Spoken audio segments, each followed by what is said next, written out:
So before speaking, I offer my respects to my spiritual teachers, to our lineage, and to the Supreme Soul.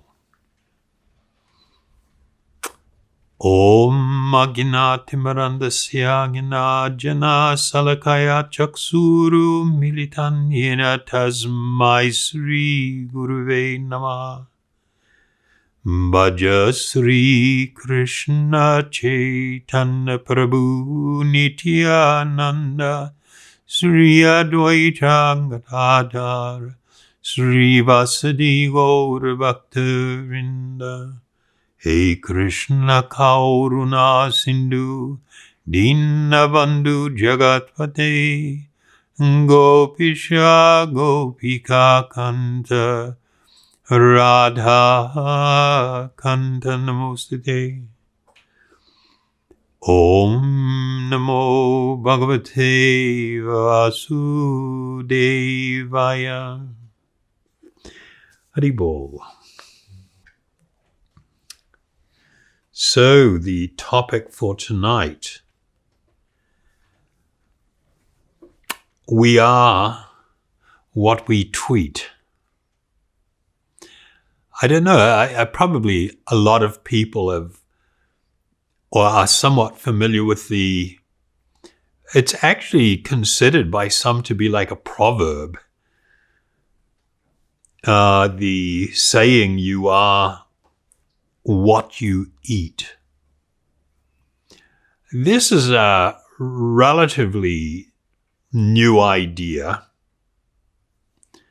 The first reference I think they have to it is a French lawyer from the 1800s, 1826. And something that he wrote, he fundamentally stated in French, "Tell me what you eat, and I will tell you what you are." And then about 50 years later, there was a German philosopher and anthropologist. He wrote an essay titled Concerning Spiritualism and Materialism. He was, of course, an atheist. And he stated man is what he eats. So these are kind of like the first known references. But it wasn't until about 1930 that a nutritionist in the USA popularized the term, you are what you eat. And of course, what they're stating is that the food one eats has a bearing on one's state of mind and health.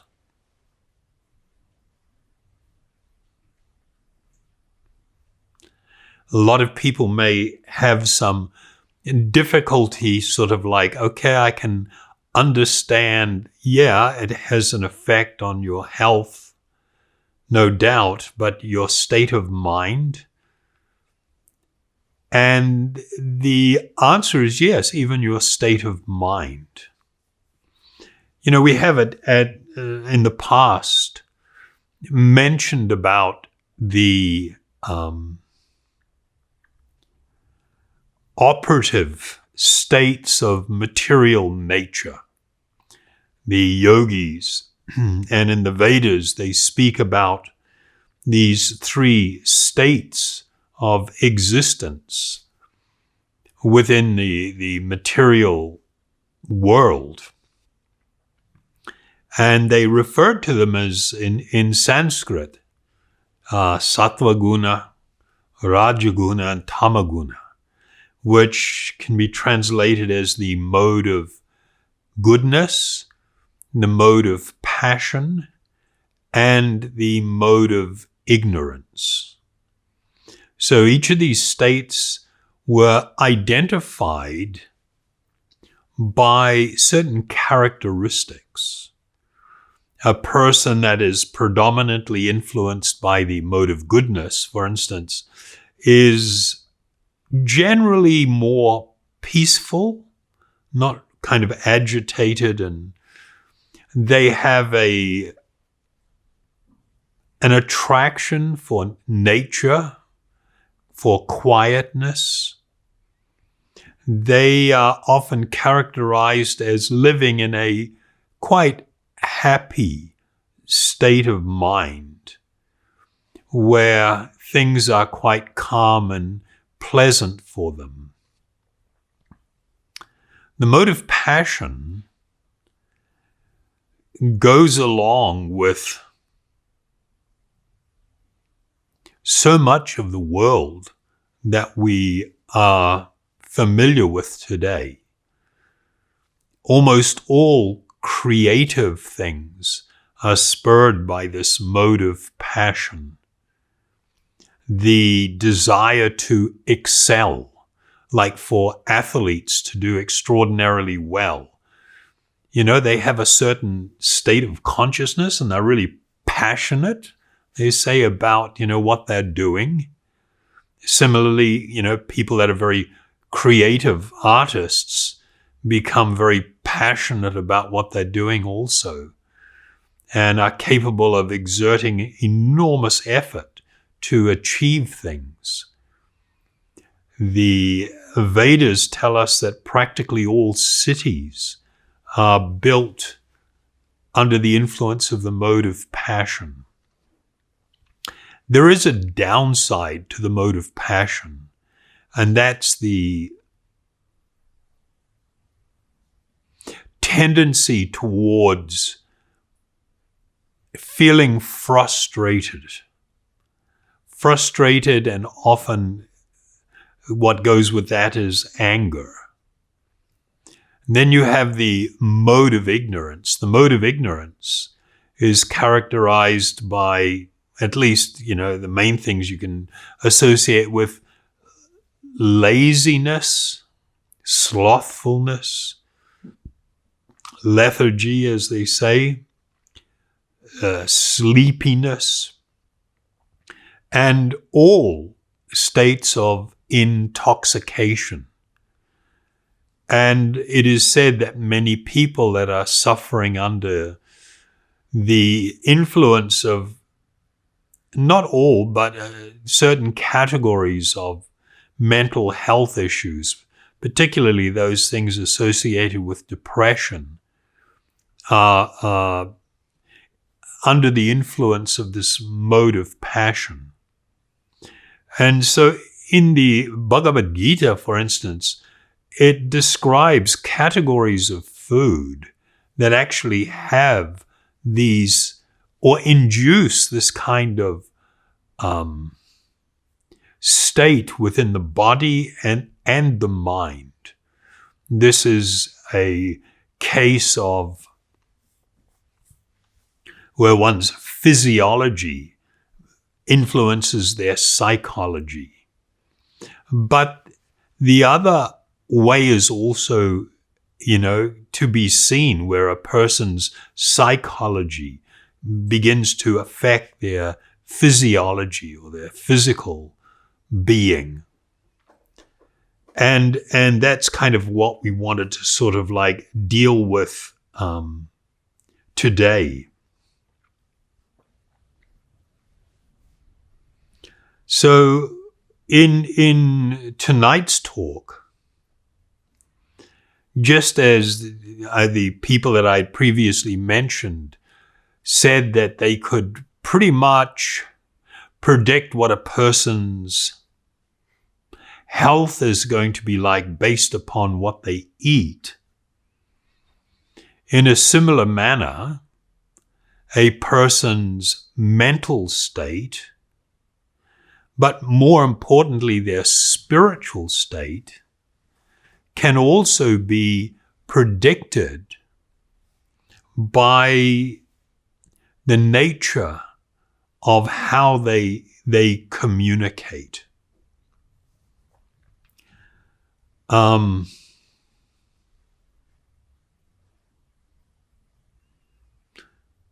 so, I guess one could easily come to the understanding that our social media habits can predict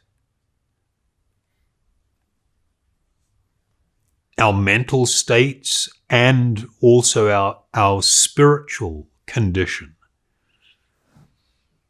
You know, there's this really pervasive idea that you can do anything you want on your phone and it's not really going to affect you. And it's sort of like harmless. That, you know, it's just not a big deal. I think if you take a look at the slate, the picture at the beginning of this talk that we're doing, it kind of like I've tried to share an image that I think shows the worst of social media usage. You've got one guy looking at his phone and he's just like so bummed and he's like raging. And then on the other side, you have a woman who's like looking at her phone and sort of breaking down, obviously on the receiving end of that mind stream, that flow of thoughts from that person. I think it's pretty common that people in the world can accept and understand that, yeah, while you're using a device, you can be engaged in bullying and you can be causing pain and injury to others. But most people are not very aware of what that means for me, myself. If I'm engaged in this behavior, it's not only someone else that I'm hurting, but I will also be hurting myself. And so we've got this whole atmosphere, and it's becoming like people are increasingly talking about it in talk shows and feedback and news things and writing about it. You know, this growing rudeness in public discourse, this growing intolerance, and people being like really critical. And it's sort of like it's moving at a major clip and a great pace. I'll just again raise one of the quotes that I have shared with you guys in the past, which is, this guy Tristan Harris, who used to be a design ethicist at Google. And before the US Congress, he spoke about the business model of big tech. And, we have to understand that things are happening not by themselves, that there is actually a conscious effort to design and to execute things, and generally always for financial gain. And so in his description of the business model of big tech, or the big social media companies, he said their business model, and this is his words, is to create a society that is addicted, outraged, polarized, performative, and disinformed. And that's just the fundamentals of how it works. So when you look at each of those words, and I mean, he's a person that was deeply involved in the design of these different social media platforms and functions. And when he's making this description, it's kind of like addicted. And we're not talking about being addicted to drugs or something. We're talking about being addicted to your device.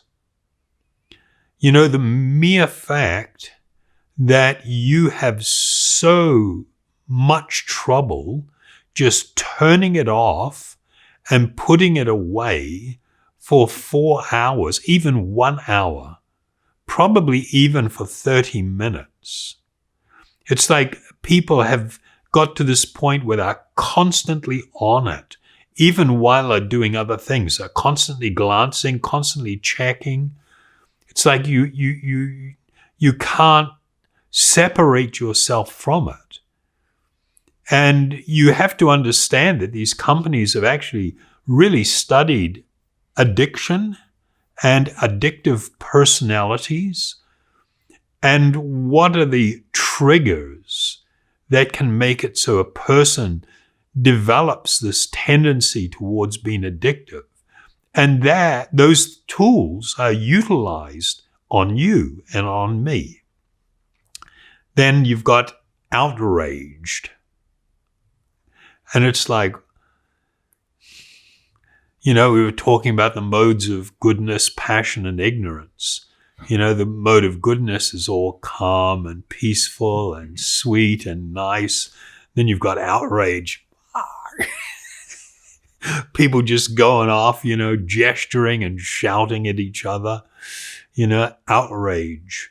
So part of their model is to get people more emotionally involved using very negative emotions, and particularly anger, to make people so upset at something. It's like really interesting, you know, when you're looking at a YouTube video and you've got all these other ones on the side that are served to you. They're always, you know, offering things. What they do with the algorithm is to really look at your viewing habits and see if you're going to be looking at something. They will serve you something that sort of like raises the bar a little, amps it up. And if you look at that, they will raise it another few notches. And they keep doing it. And people think, well, you know, sometimes I look at something and I'm so bummed at it, I'm not going to look at that anymore, go to something else. Even that is recorded and factored into how you are going to be manipulated. So making people more outraged, we can see in society how uncivil people are becoming with each other, particularly when it comes to politics and social ideologies. Then you've got being polarized, where people are pushed into camps, the idea of them and us. Because when you get somebody into a camp like that, you are more easily able to feed them things and keep them engaged.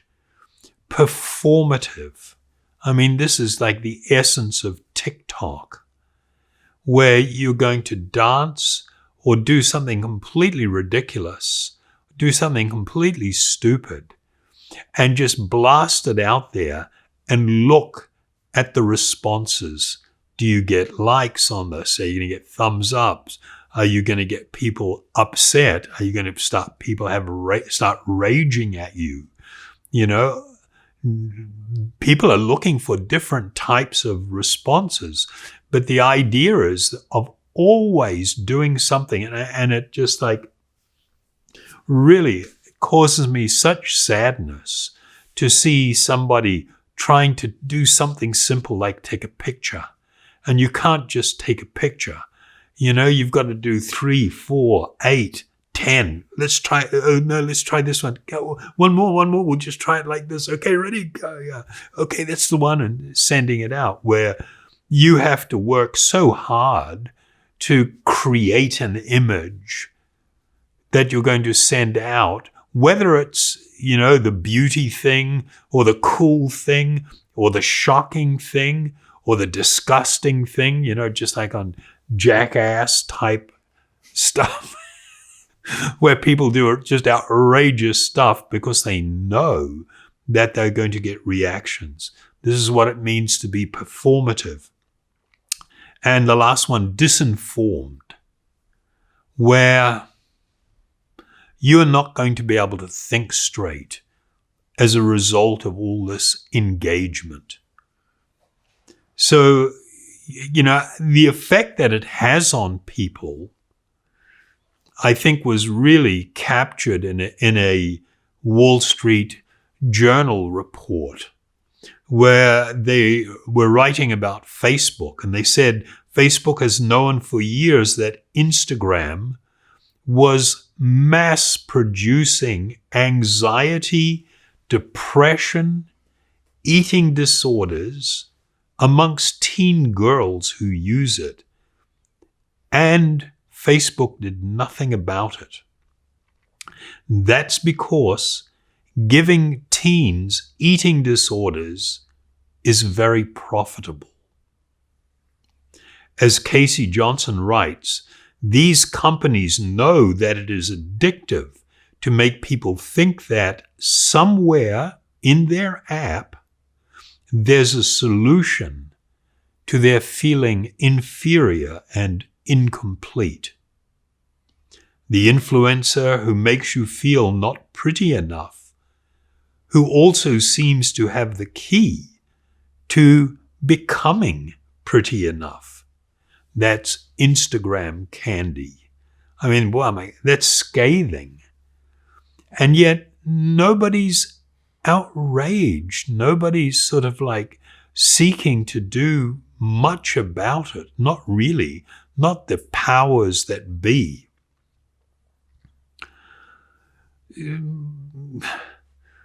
So that's sort of like the foundation to what it is that we're talking about here. In yogic teachings,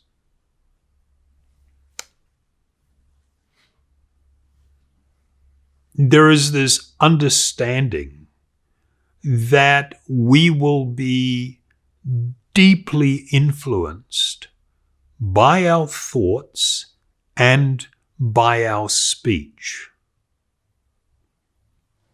And just take that little sentence I said and think back to what we were just talking about. The teenage girls, who are suffering eating disorders and depression and feeling incomplete as a result of the design of Instagram. Then it becomes, it's apparent, it's very clear. We do become deeply influenced by our speech and our thoughts.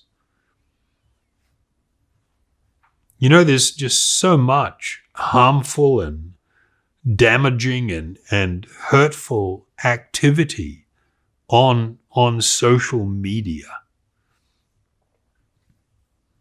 And what you end up, in terms of your own life, you start getting drawn into these feedback loops where you see something, hear something, or you're struggling with something, and you have these thoughts. And then as a result of the thoughts that are going on in your mind, you speak.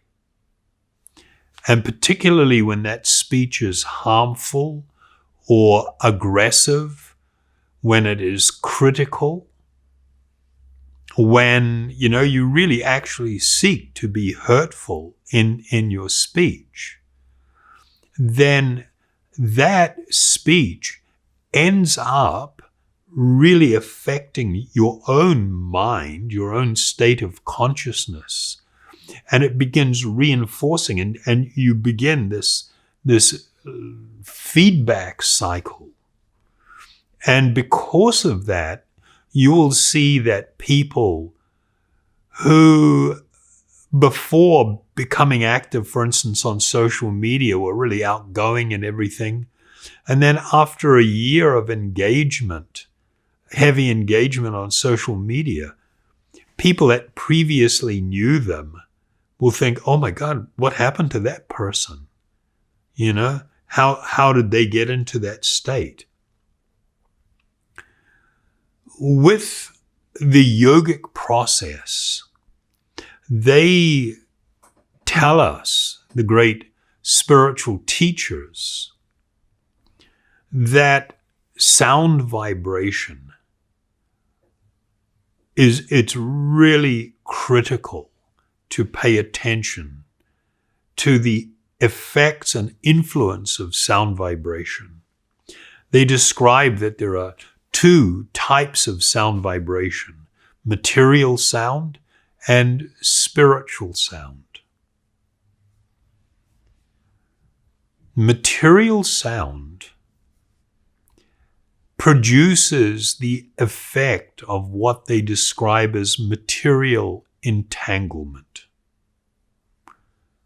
Material entanglement means that we become increasingly lost to ourselves, meaning we increasingly lose sight of any glimpse that we had, that we are actually eternal spiritual beings, that the lifetime that we spend in this particular body is temporary and passing, and it should be for some higher purpose. It has to produce something of value. If that lifetime is wasted, and one comes to the point now of inevitable death, and you have these questions like, what was that all for? And all you can do is sort of like be stuck in this haze of clinging to memories of different experiences. From a yogic point of view, this is considered like really, really sad and really, really unfortunate. Spiritual sound vibration has the opposite effect. Rather than covering us up and covering, our ability to perceive the inner self, who I really am, and to just be lost in this world without. It's kind of like somebody driving on a car, and they're driving like a 500 kilometers just down this road. And at the end of it is a cliff. And you get to the end. In the car, you've been playing music, you've been talking, you've been eating, you've been doing all this stuff. And then it's just like, it's all gone. It's all done and dusted. It's all over. Spiritual sound vibration has the opposite effect. It awakens us to our actual inner spiritual identity.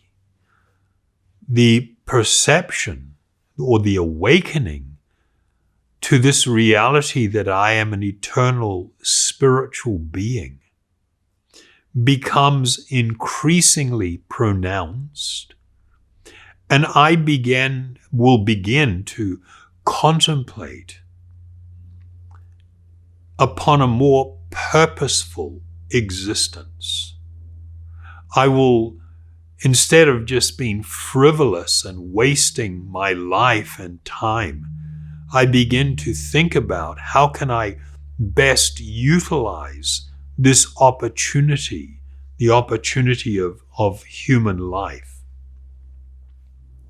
So given that sound vibration can have two completely opposite effects on us, then we should really begin to appreciate that our speech, and when I say speech, I don't mean just necessarily the words that you say, but all of your communication, your speech and communication, it really does have a huge impact on your life and the nature of the life that you will live or you will lead.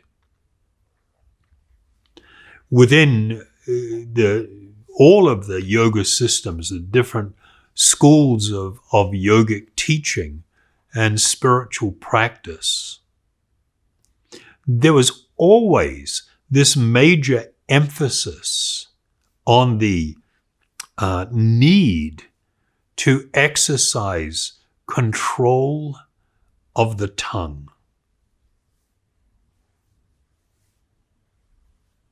It was like really, really important. The tongue was considered the organ that was used both for speech and for tasting. And the decision or choice to exercise control of what's going to be put in your mouth and what's going to come out of it was considered really central to living a more conscious and thoughtful life. So in one chapter of the Bhagavad Gita, they talk about different types of what's categorized as austerity. Austerity fundamentally means the exercise of restraint or control. And I'll just read you one particular verse. This first verse I'll read from the 17th chapter, where it describes that austerity of speech consists in speaking truthfully and beneficially, and in avoiding speech that offends. And one should also recite the Vedas regularly. I mean, that's a pretty startling idea. You know, it's become the world is it's like it's falling apart. I mean, when I went to school, and maybe up until about 10, 15 years ago, in school, kids did not abuse their teachers. That would be shocking if something like that happened. Now, it's so frequent in classrooms that pupils can speak so disrespectfully to their teachers, and there's no accountability, zero punishment, zero. I mean, it's just like, it's crazy what's going on. And the problem is, once you start going down that road, there is pretty much no turning back. One friend of mine, a teacher, she said that one young kid in school, I think he was about 9, I mean, like swore at her and told her to, you know what. And so she referred him to the principal. And the principal, you know, had a talk with the boy. And of course, there's no change in behavior. And the child has not learned that there is going to be any accountability. Somebody's just going to talk to you, you know, big eye roll and like big deal. And so it's sort of like, you know, we create these cycles, these feedback loops that tend to really amplify. But, you know, here, I mean, I think for many people in the world, and we're just talking about average people, regular people, to hear this particular verse would be quite startling. stunning for them. It was considered an austerity of speech to speak truthfully and beneficially, and in avoiding speech that offends. And of course, the regular recitation of the Vedas. I mean, what that did by reading these kind of texts, then it's sort of like you're constantly reminded, yes, there is something better I can be doing with my life. There are better ways to live. There are better choices that we can make. And they all have consequences. If I want to have a better life, then it is up to me to develop the right ways of thinking and the right ways of speaking and acting to produce these results. So in this particular chapter that I mentioned, chapter 17 of the Bhagavad Gita, they divided the austerity that should be undertaken by people interested in spiritual development into austerity of the body, austerity of speech, and austerity of the mind. That verse that I just read was of speech. And the one concerning the mind, it goes, and serenity, simplicity, gravity, self-control, and purity are austerities of the mind. So you will see in the yoga system, one of the things that was actually always going to be required was the need for people to exercise restraint in everything.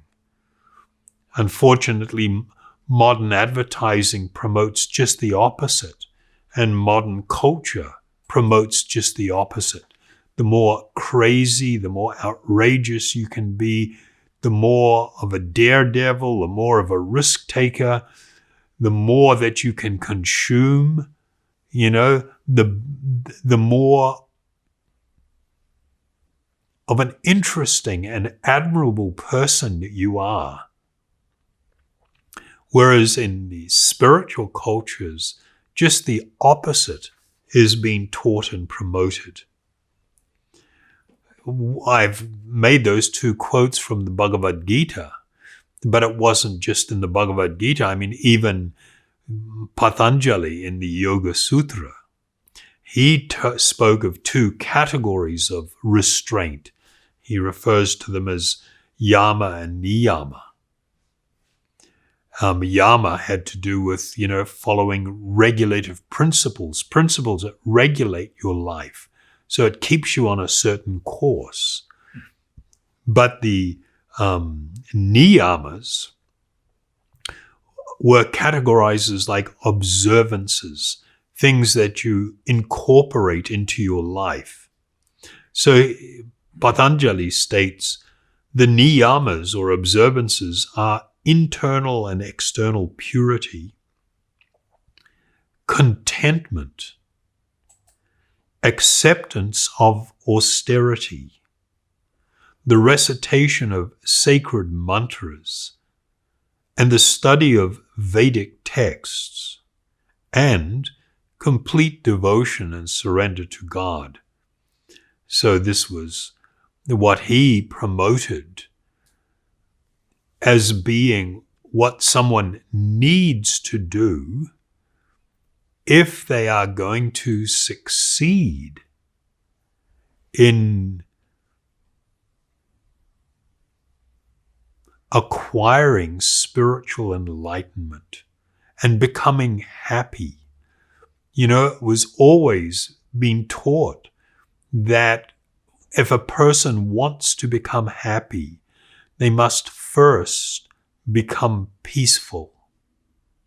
That actual consistent and steady happiness is built on the platform of peacefulness.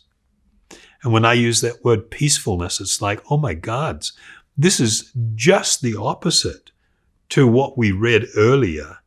The guy that was giving the, before the US Congress, that was giving, this statement where he talked about the business model of social media companies, these big tech companies. And he described what they sought to do with people rather than becoming peaceful and content and self-satisfied. They sought for people to become addicted, outraged, polarized, performative, and disinformed.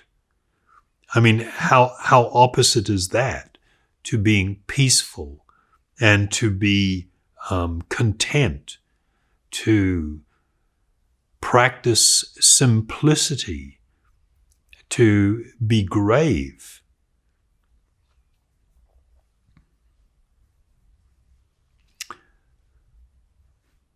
Unfortunately, the vast majority of sounds that come out of people's mouths, in other words, the majority of what people say through the day,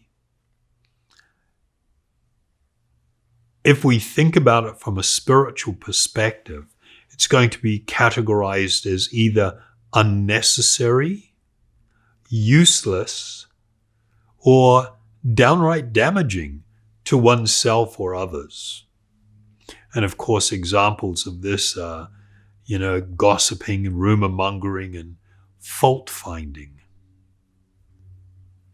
So most people actually do not have control over their tongue. And it ends up causing so much trouble for them and for others.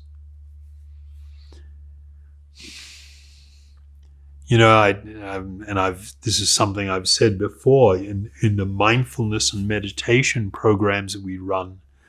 One of the things I strongly advise people to attempt to practice, and that is that in a heightened state of emotion, whether that's a positive emotion or a negative one, in a heightened state of emotion, don't speak, don't say anything, don't act, and don't make a decision.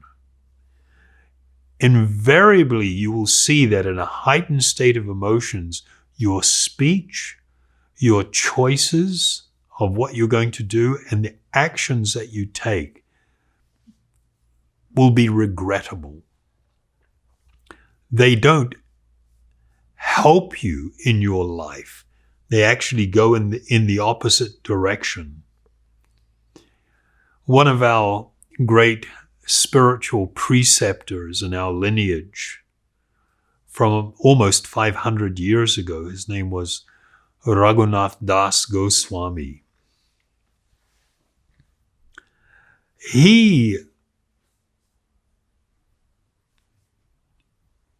And this is not just advice. He said that if you want to progress spiritually, then to hear or to speak harmful things is the same as associating with a prostitute. It's like, what? And how did he define to speak harmful things? He categorized them as being untruths, gossip, things that are distasteful, or even things that are trivial. And it's kind of like, well, that's pretty much an average conversation in this world. Well, just a reminder, like I said, sound vibration, material sound vibration entangles one and binds one to the repeated cycle of birth and death, whereas transcendental sound vibration liberates one from the material condition. So it's kind of like, well, why the reference to like associating with a prostitute? Because such talk is said to contaminate or distract the mind and contaminating the consciousness, creating a great obstacle to spiritual development. And those who are attached to such talk automatically will be unattracted by transcendental subject matter. This is his statement. So it's kind of like, okay, but still, why the reference to associating with a prostitute? Well, what he meant by that is that when one engages in this kind of pettiness, it steals away the heart's proneness to do good.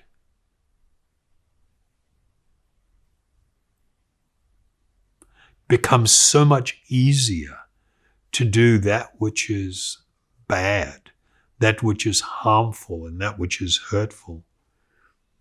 And it also has an effect on the mind to begin this obsessive contemplation upon something that's not in our best interest.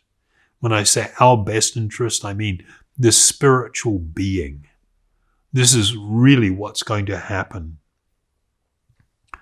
You know, the urge to speak is very natural.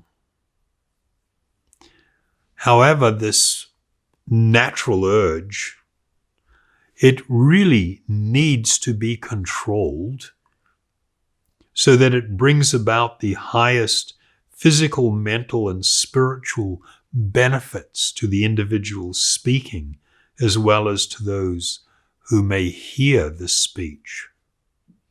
I mean, that's just like, you mean I got to think about stuff? I need to be more purposeful? And of course, the answer is yes. One needs to become more purposeful in life. If you just let yourself go, if you don't take control of your life, somebody else will be. You cannot escape all of these different influences. You cannot escape becoming victimized or becoming used in different ways. So one who is actually able to control the tongue will more likely to be successful in life, and especially on the path of yoga.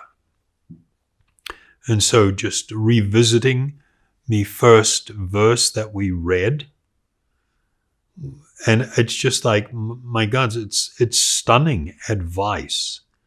Austerity of speech consists in speaking truthfully and beneficially, and in avoiding speech that offends. And one should also recite the Vedas regularly. In another really wonderful text that I often read from, and it's massive, it's kind of like got 18,000 verses. It's huge. It's the Bhagavat Purana. It's also called the Srimad Bhagavatam. In one of the verses, there was a definition to what truthfulness is. And it describes truthfulness means to speak the truth in a pleasing way as declared by the great sages. You know, we have this, if you are in a bad state of mind and a bad state of consciousness, you can see the truth as being something you can use to inflict pain on others. You can beat somebody with the truth, reminding them of what they've done in the past in order to inflict pain, to get back at them. So truth isn't just those cold, hard facts, but it was considered important how truth was delivered. And the need for it to be delivered in a pleasing way was of critical importance. So, a lot of people might feel like, whoa, this is kind of a bit overwhelming. And it's largely because we've been raised in a manner that in older times, ancient times, we would be perceived, and our society has been incredibly uncivilized. It's not about how much technology you've got and how cool the things are that you think you possess. It's really about how you treat others and what you see as being the purpose of life. That determined whether someone could be considered civilized or not. You cannot escape the reality that all the stuff that you read and all of the comments that you make or contribute to, you cannot escape the reality that it's going to have a profound effect on your consciousness. And if you want to have a brilliant and wonderful life, then you really, really need to take charge of it. And of course, one of the things that you actually need to do is to engage in the process of utilizing transcendental sound or spiritual sound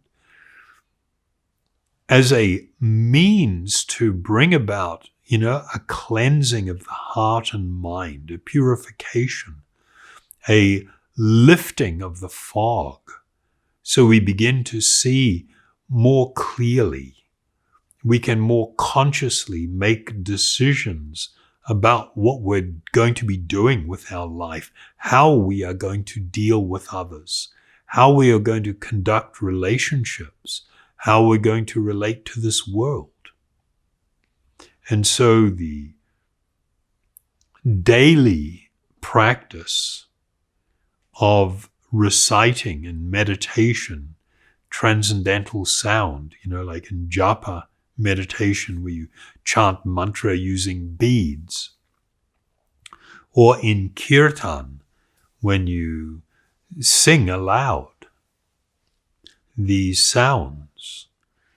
This is the most efficient and effective means to bring about change and to actually begin to empower us to take more control of our lives.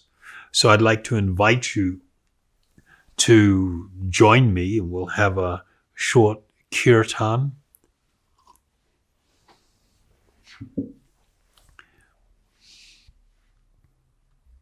Some people might think, oh my God, here goes this guy again, beating on these same things. But it's kind of like everybody, all day and night, we are subjected to messaging and manipulation. And we become deeply influenced by that which we associate with. And to have a clear chance, a shot at a life that is worth living and really different, then these things are necessary to consider and to talk about. So I will chant the Om Hari Om mantra.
Thank you very, very much for joining us, and look forward to catching up with you again next week.